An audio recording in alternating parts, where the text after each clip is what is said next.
From behind a window, onlookers watch as a young woman sits in her underwear. The woman raises her arm, appearing to reason with the man and woman stood beside her.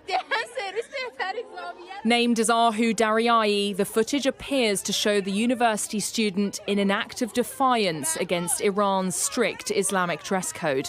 The circumstances remain unclear, but outside a university in Tehran, a crowd watches on.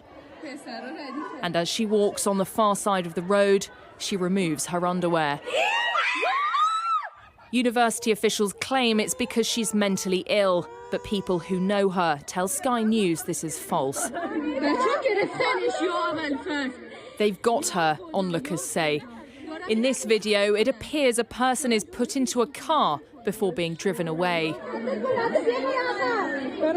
Human rights organisation Amnesty International reports the woman was violently arrested. She is in danger, definitely. She can be imprisoned, and I fully support what Amnesty International says, that she needs to be released immediately without any condition. There are questions now for her safety as Iran's morality police continue to enforce strict religious rules.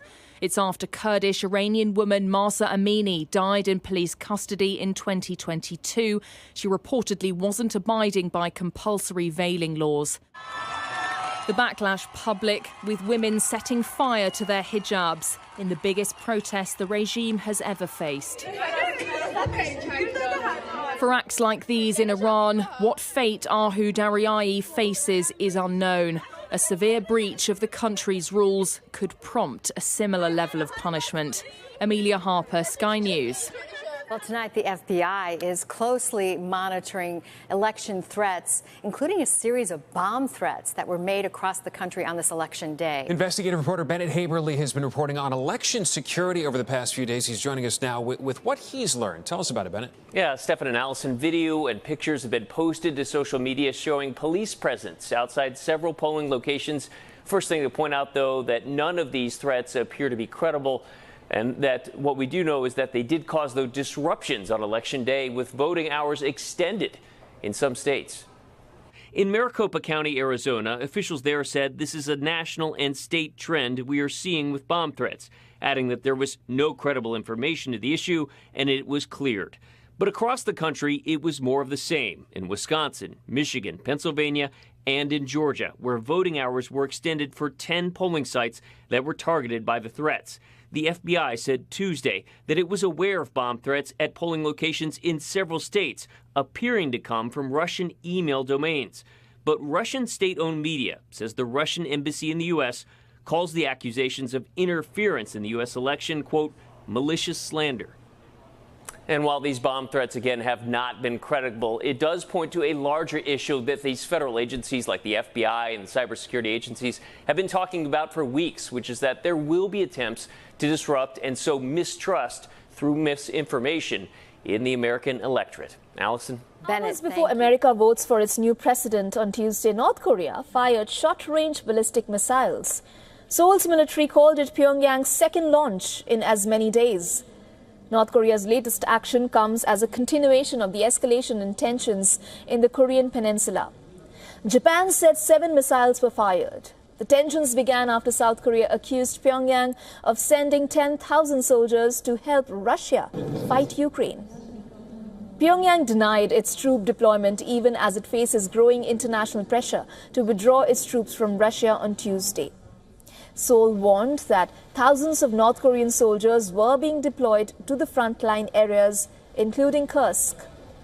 Seoul, a major weapons exporter, has said that it's reviewing whether to send weapons directly to Ukraine in response. Last week, North Korea test-fired its most advanced and powerful solid-fuel intercontinental ballistic missile, overseen by leader Kim Jong. Following the ICBM launch, South Korea, Japan and the United States held trilateral aerial exercises involving a US B-1B bomber, the South Korean F-15K and the KF-16 fighter jets and the Japanese F-2 jets.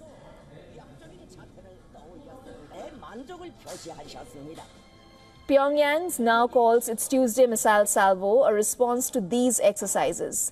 Seoul said the North Korean missiles flew 400 kilometers into the peninsula. Now, Kim Yo-jong, sister of the country's leader and a key spokesperson, called the US-South Korea-Japan exercises, quote-unquote, absolute proof of the validity and urgency of build-up.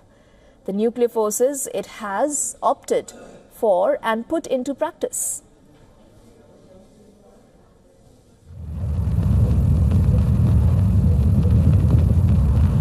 Чтобы увидеть состав ракеты «Союз-2.1». Предварительная. Подъем. Прошел контакт подъема. Двигатели центрального ненавижу главной ступени. Секунд. Параметры системы управления ракетоносителя в норме. Второй.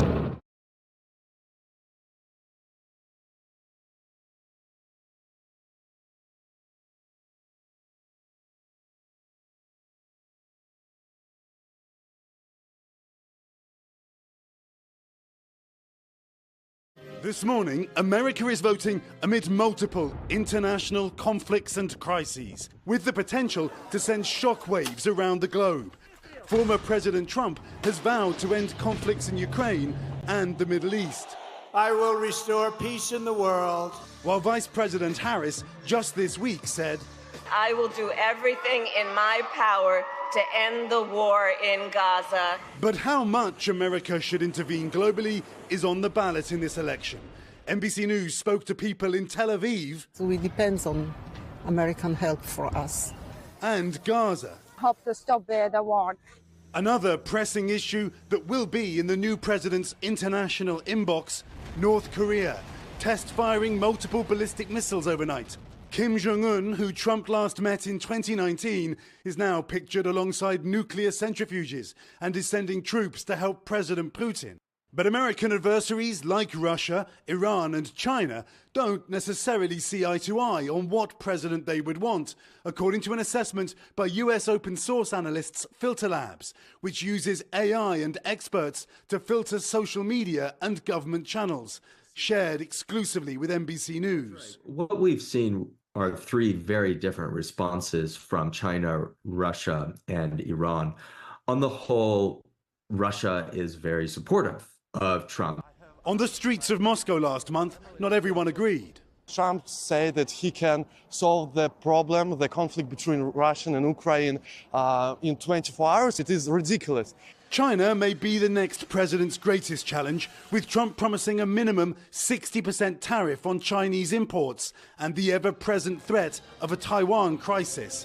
I don't think it is the position for China to say which one is better. Filter Labs analysis finding many Chinese people do not expect a change in relations no matter who wins. And Craig, back at this aid facility, I'm told the aid they've needed for conflict zones has doubled.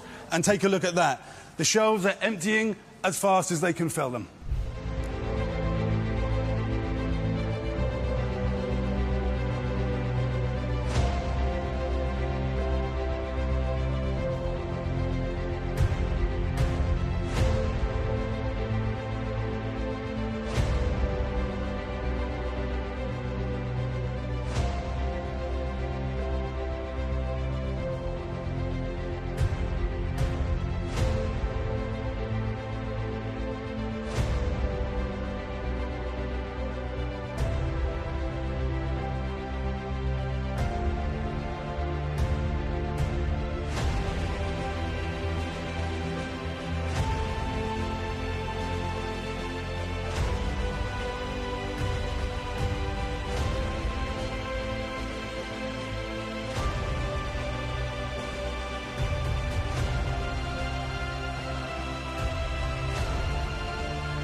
We're going to help our country heal. We're going to help our country heal. We have a country that needs help, and it needs help very badly.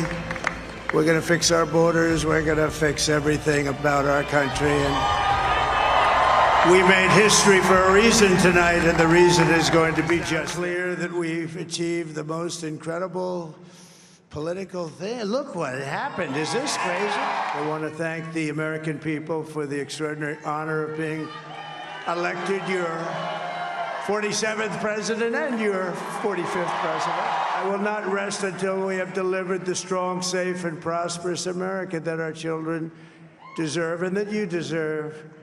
This will truly be the golden age of America. That's what we have to have. I think that we just witnessed the greatest political comeback in the history of the United States of America. And after the greatest political comeback in American history, we're going to lead the greatest economic comeback in American history under Donald Trump's leadership. We're going to have to seal up those borders, and we're going to have to let people come into our country. We have to let them come back in, but they have to come in legally. A star is born, Elon. He's a character, he's a special guy, he's a super genius. We have to protect our geniuses. We don't have that many of them. This is karma, ladies and gentlemen. He deserves this. They deserve it as a family. I want to thank the Nelk boys, Aiden Ross, Theo Vaughn, Bustin' with the Boys, and last but not least, the mighty and powerful Joe Rogan. We can add a few names like Robert F. Kennedy Jr.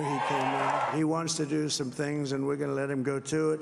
I just said, but Bobby, leave the oil to me.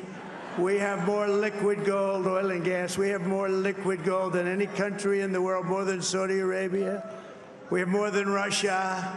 Bobby, stay away from the liquid gold. Other than that, go have a good time, Bobby. Yesterday, as I stood at my last stop on the campaign trail, I'll never be doing a rally again. Can you believe it? Many people have told me that God spared my life for a reason.